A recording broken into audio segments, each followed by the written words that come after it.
നമസ്കാരം. അഹമ്മദാബാദ് വിമാന ദുരന്തത്തിന്റെ കാരണം സംബന്ധിച്ച അന്വേഷണ റിപ്പോർട്ട് പുറത്തു വന്നതിന് പിന്നാലെ ദുരൂഹതയേറുന്ന ഒട്ടേറെ ചോദ്യങ്ങളും പലവിധ തിയറികളുമാണ് ചർച്ചകളിൽ നിറയുന്നത്.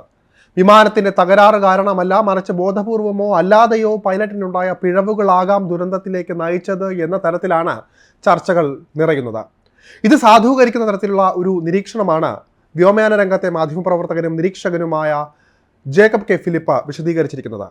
അദ്ദേഹം പറയുന്ന വാക്കുകൾ ഇങ്ങനെയാണ്: പറന്നുയർന്ന 3-ാം സെക്കൻഡിൽ വിമാനത്തിന്റെ 2 എഞ്ചിനിലേക്കും ഇന്ധനം നൽകുന്ന സ്വിച്ചുകൾ ഓഫ് ചെയ്തതാണ് അഹമ്മദാബാദ് എയർ ഇന്ത്യ വിമാന അപകടത്തിന്റെ പ്രത്യക്ഷമായ കാരണമെന്ന് വ്യക്തമാക്കുന്നതാണ് കഴിഞ്ഞ ദിവസം രാത്രി വൈകി അപകടാന്വേഷണ സമിതി പുറത്തിറക്കിയ പ്രാഥമിക അന്വേഷണ റിപ്പോർട്ടിൽ കണ്ടെത്തിയത്.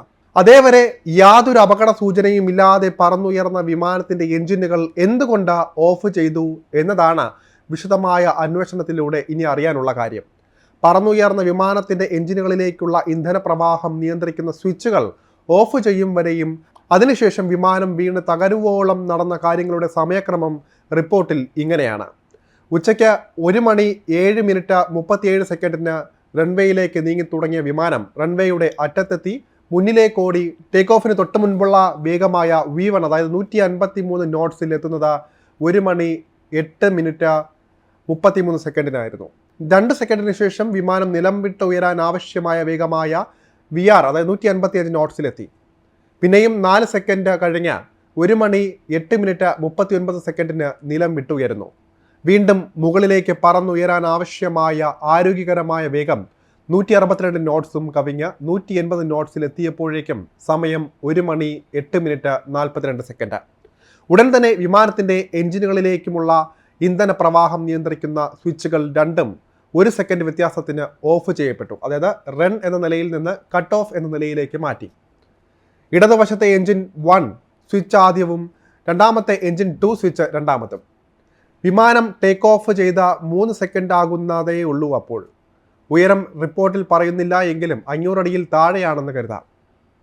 എന്തിനാണ് ഓഫ് ചെയ്തതെന്ന് ഒരു പൈലറ്റ് മറ്റേ പൈലറ്റിനോട് ചോദിക്കുന്നത് ഇതേ തുടർന്ന് കോക്പിറ്റ് വോയിസ് റെക്കോർഡറിൽ കേൾക്കാമെന്ന് റിപ്പോർട്ടിൽ പറയുന്നു. ചോദിച്ച സമയം പക്ഷേ പറയുന്നുമില്ല. ഇന്ധനം നിലച്ചതോടെ എഞ്ചിനുകൾ സ്വയം ഓഫാകാനുള്ള തയ്യാറെടുപ്പ് ആരംഭിച്ചു കഴിഞ്ഞിരുന്നു. അപ്പോഴേക്കും കറക്കത്തിന്റെ വേഗം കുറഞ്ഞു, പുറത്തേക്ക് വരുന്ന വായുവിന്റെ ചൂടും കുറഞ്ഞു തുടങ്ങി. വിമാനത്തിന്റെ വേഗം കുറഞ്ഞതിനാൽ മുകളിലേക്കുള്ള തള്ളലും കുറയാൻ ആരംഭിച്ചു. എന്തായാലും ഓഫാക്കി 10 സെക്കൻഡ് കഴിയുമ്പോഴേക്കും 1-ാം എഞ്ചിന്റെ ഇന്ധന സ്വിച്ച് വീണ്ടും ഓണാക്കി, അതായത് കട്ട് ഓഫിൽ നിന്ന് റണ്ണിലേക്ക് മാറ്റി. വീണ്ടും ഒരു 4 സെക്കൻഡിന് ശേഷം 2-ാം എഞ്ചിനിലേക്കുള്ള ഇന്ധന പ്രവാഹവും പുനഃസ്ഥാപിച്ചു, അതായത് ഓഫാക്കി 13 സെക്കൻഡിന് ശേഷം.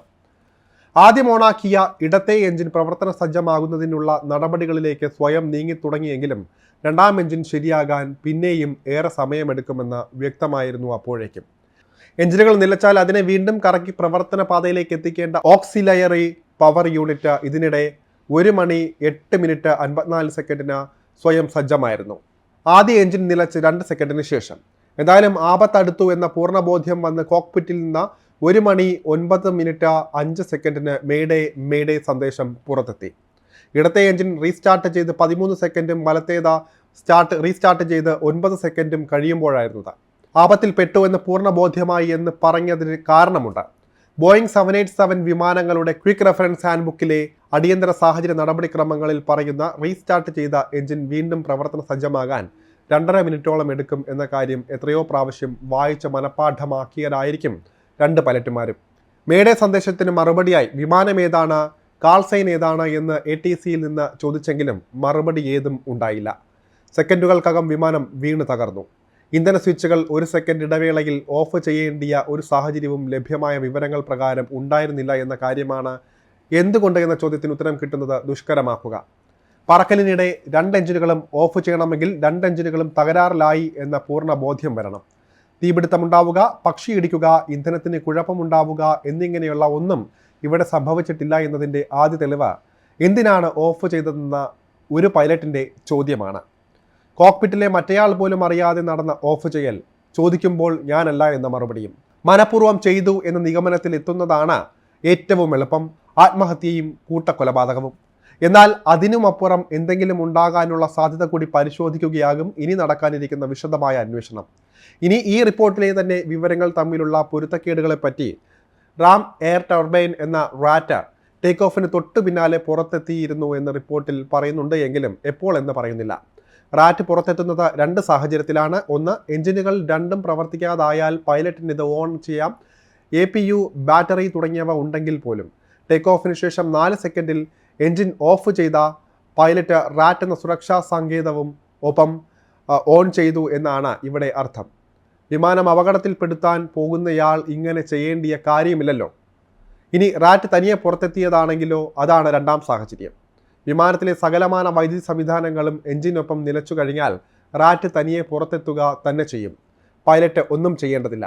പക്ഷേ ഇവിടെ ഈ അന്വേഷണ റിപ്പോർട്ടിൽ തന്നെ പറയുന്ന ഒരു കാര്യമുണ്ട്. 1 മണി 8 മിനിറ്റ് 54 സെക്കൻഡിന്, അതായത് ഒന്നാം എഞ്ചിൻ്റെ ഇന്ധന സ്വിച്ച് ഓൺ ചെയ്ത് 2 സെക്കൻഡ് കഴിയുമ്പോൾ ഓക്സിലിയറി പവർ യൂണിറ്റ് എന്ന APU പ്രവർത്തനക്ഷമമായി. APU പ്രവർത്തിക്കുന്നുണ്ടെങ്കിൽ റാറ്റ് സ്വയം പുറത്തിറങ്ങുകയില്ല. ഈ വൈരുദ്ധ്യത്തിനുള്ള മറുപടിയിലായിരിക്കും ഒരുപക്ഷെ അന്വേഷണത്തിൻ്റെ വഴി തിരിയുക. മറ്റ് 3 കാര്യം കൂടി എന്ന് പറയുന്നുണ്ട്.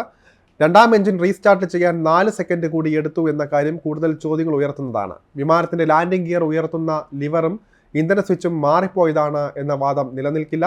രണ്ടും 2 സ്ഥലത്താണെന്നത് മാത്രമല്ല, യാതൊരു സാമ്യമില്ല താനും. വിമാനത്തിൻ്റെ ഇന്ധന സ്വിച്ചുകൾ ഓഫ് ചെയ്ത നിലയിലാണ് കണ്ടെത്തിയത് എന്ന വാൾ സ്ട്രീറ്റ് ജേർണൽ വാർത്തയെ അടിസ്ഥാനമാക്കി വന്ന എല്ലാ വിലയിരുത്തലുകളും ഇനി തിരുത്തേണ്ടി വരും, ഭാഗികമായെങ്കിലും. ഇത് പറഞ്ഞുകൊണ്ടാണ് ജേക്കബ് കെ ഫിലിപ്പ് തൻ്റെ വാക്കുകൾ അവസാനിപ്പിക്കുന്നത്. എന്തായാലും കാര്യക്ഷമമായ തുടരന്വേഷണം ഈ വിമാനാപകടവുമായി ബന്ധപ്പെട്ട് ഉണ്ടാകുമെന്ന് പ്രതീക്ഷിക്കാം.